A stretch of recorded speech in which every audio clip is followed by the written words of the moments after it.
사실 저는 강사님께서 간증을 권면하시기에 순종하는 마음으로 별다른 생각 없이 처음에는 그냥 하겠다고 말씀드렸습니다. 하지만 시간이 지날수록 나 같은 초신자가 그것도 교회에 출석한 지 3개월밖에 되지 않았는데 어떻게 간증을 하겠어 하는 생각과 함께 간증을 하려면 최소한 믿음이 굳건한 반석 위에 서서 흔들림이 없으신 분들이나 사회적으로 성공한 사람들이 하는 것이라 생각되었기에 불만이 생기기 시작했습니다. 그래서 저는 하나님께 차라리 춤추고 노래하겠으니 제발 간증만은 하지 말게 해달라고 기도했습니다. 만약에 제가 간증을 하더라도 3, 4년이 지난 어느 정도 사회적으로나 신앙적으로 높은 위치에 서 있을 때 남들이 보았을 때 저 사람 참 본받고 싶다라는 마음이 들 수 있을 때 그때 하게 해달라고 기도했습니다. 그렇게 아무런 응답 없이 시간만 흘러가던 어느 주일 오후 기도 시간에 하나님께서는 저에게 응답하셨습니다. 내가 나를 사랑한다고 했느냐? 라고 물으셨습니다. 저는 하나님 음성에 두렵고 떨렸지만 네 하나님, 제가 하나님을 얼마나 사랑하는지 하나님께서 더 잘하시지 않습니까? 라고 말씀드렸습니다. 하나님께서는 그럼 네가 나를 믿는다고 하였느냐? 라고 물으셨습니다. 저는 하나님께 그렇습니다 하나님, 하나님께서 살아계시고 지금 이 순간에도 이곳에 역사하심을 저는 믿습니다 라고 대답하였습니다. 그러자 하나님께서는 마지막으로 믿음의 증거를 보이라 하시며 목사님의 설교하는 장면 중 믿음의 증거는 순종, 믿지 않음의 증거는 불순종이라는 장면을 보여주셨습니다. 저는 순종하는 마음으로 하나님을 믿고 사랑하기에 이 자리에 섰습니다. 하나님께 저는 또 기도를 했습니다. 하나님, 내 간증을 하라고 해서 하겠는데 대신 저 담배 좀 끊게 해주십시오. 이렇게 거룩한 자리에 세우셨으면 최소한 술, 담배는 끊어야 되지 않겠습니까? 술은 끊게 해주셨으니 제발 담배 좀 끊게 해주십시오 라고 기도하였습니다. 담배를 피워보신 분들은 아시겠지만 담배를 끊는다는 게 말처럼 생각처럼 쉬운 일이 아니지 않습니까? 20년 동안 한 번도 끊어본 적 없고 하루에 2갑씩 피우던 담배를 제가 하나님 말씀에 순종한 결과 금연한 지 3주 차에 접어들었습니다. 아유, 할렐루야. 감사합니다. 저는 지난날 돈을 신처럼 모시며 살았습니다. 돈이면 무엇이든 다 되는 안 될 것 없는 이 세상을 찬양하며 그 순간을 즐기며 살았습니다. 그러던 어느 날 영원히 없어지지 않고 항상 내 곁에서 함께 있을 것만 같았던 그 돈이 거짓말처럼 한순간에 사라졌습니다. 의지할 것이 갑자기 사라진 제가 의지할 수 있었던 것은 술이었습니다. 아무것도 할 수 없었고 자포자기하는 심정으로 매일 술로 시작하여 술로 끝내니 가정이 평안하였겠습니까? 당연히 이혼하게 되고 처자식마저 떠나니 제겐 아무것도 없었습니다. 더 술에 파묻혀 살았고 육신과 영혼은 점점 죽어가고 있었습니다. 좁은 방 안에 스스로 저를 가두고 세상과 단절된 삶을 살다 보니 우울증에 대인 기프치까지 생겼고 급기야 스스로 목을 메고 있는 제 자신을 보게 되었습니다. 모든 것을 가져간 세상이 원망스러웠고 특히 저를 이렇게 낳아주신 어머니를 제일 원망하였습니다. 어머니께 전화로 술에 잔뜩 취해서 뭐로 나를 낳아서 나를 이렇게 괴롭게 만드냐, 잘 키울 자신이 없으면 낳지를 말지, 당신이 낳았으니 당신 손으로 죽여달라는 부모 가슴에 칼을 꼽는 말을 서슴없이 하였습니다. 이렇게 아무 희망도 없었고 삶의 의욕을 잃은 채 끊임없이 어떻게 하면 이 세상을 떠날까 하고 자살 시도를 하며 7년이나 시간이 지났습니다.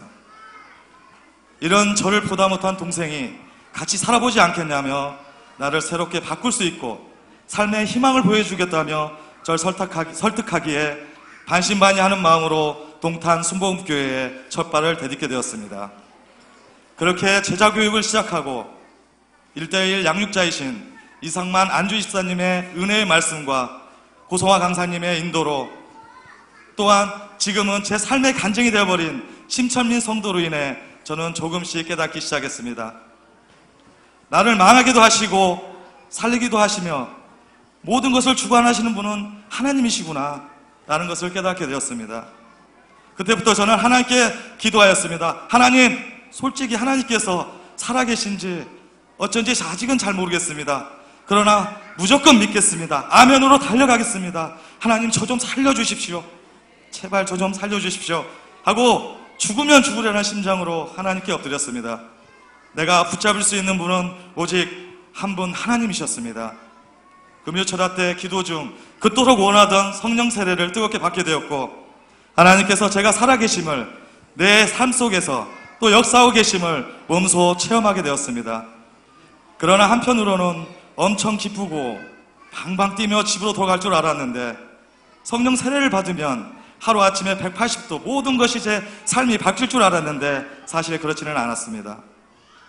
성령 세례를 어설프게 받았나? 왜 그냥 이러지? 이런 생각으로 집으로 가고 있는데 문득 어머니 목소리가 듣고 싶었습니다. 그래서 별 생각 없이 늘 했던 일인 것 마냥 어머니에게 전화를 했습니다. 어머니, 전이에요. 식사는 하셨어요?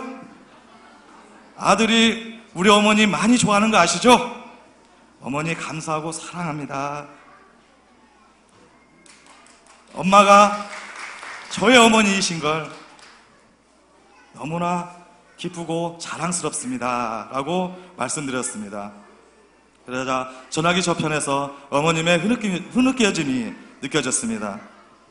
가장 마음을 아프게 했던 어머니께 용서를 구하며 사랑을 표현할 수 있는 입술로 성령님께서는 저주만 범던 제 입술을 그렇게 바꿔주셨습니다. 시간만 나면 TV를 켜서 하루 종일 보았던 제 눈을 이제는 말씀을 보는 눈으로 바꿔주셨고, 또한 자연스럽게 새벽 예배에도 참석할 수 있게 되었습니다. 유일한 낙이었고 행복이었던 잠자는 시간마저 하나님께 드리는, 이제는 하나님을 만나는 그 시간이 제 삶의 유일한 낙이자 행복이 되게 하셨습니다. 또 회사에서 또 아는 동료들에게 하나님 말씀을 전하게 시키십니다. 이렇게 3개월밖에 되지 않는 저를 마치 30년은 신앙생활을 한 것처럼 은혜와 사랑을 베풀어 주셔서 전혀 낯설지 않고 어색하지 않게, 하나님은 내 모든 것을 알고 계시며 마치 전에도 알고 있던 편안한 분처럼 다가오셔서 제 마음을 만져주셨습니다. 자연스럽게 하나님 앞에 한 발씩 나아갈 수 있도록 도우셨습니다. 다들 기도 제목을 가지고 계시시죠? 저도 기도 제목이 27가지나 됩니다. 저는 망했던 사업이 다시 크게 일어나서 하나님께 영광 돌릴 수 있도록 해달라. 차가 한 대 있었으면 좋겠다. 심지어는 11조 10억씩 내게 해달라. 한마디로 부자 되게 해달라. 간절히 기도했습니다. 이 기도를 하나님께서는 들어줬을까요? 안 들어줬을까요? 하나님께서는 이런 말도 안 되는 기도를 다 들어주셨습니다. 그것도 한 방의 말입니다. 복권이 1등에 당첨됐을까요? 하늘에서 금덩어리가 뚝 하고 떨어졌을까요? 아닙니다. 새벽 예배 시간 목사님 말씀 중에 천국 소망을 깨달은 것이죠. 복음을 믿고 순종하고 의에 이르러 제사함 받으라는 이유가 천국 가기 위해서였던 거죠. 이런 놀라운 사실에 얼마나 기쁨의 눈물을 흘렸는지 모릅니다. 하나님께서 내 아버지가 되시고 이 땅에서 길어야 고작 40년을 사는데 저 하늘나라 천국은 아픔도 슬픔도 없이 영원히 내게, 그것도 왕노릇하며 산다는데 얼마나 기쁘지 않겠습니까? 이 땅에서 부자가 된들 그게 다 무슨 소용이겠습니까? 이 세상 잠시 잠깐 살 곳에서 영원히 살 것처럼 아둥바둥 미련하게 다 쏟아부으며 살아왔던 제 자신이 얼마나 창피하고 부끄러운지 몰랐습니다. 정작 내 본집은 텅텅 빈 채로 볼품이 없는데 말이죠. 이제는 이 세상 것들이 다 헛되고 헛되이 보이기 시작합니다.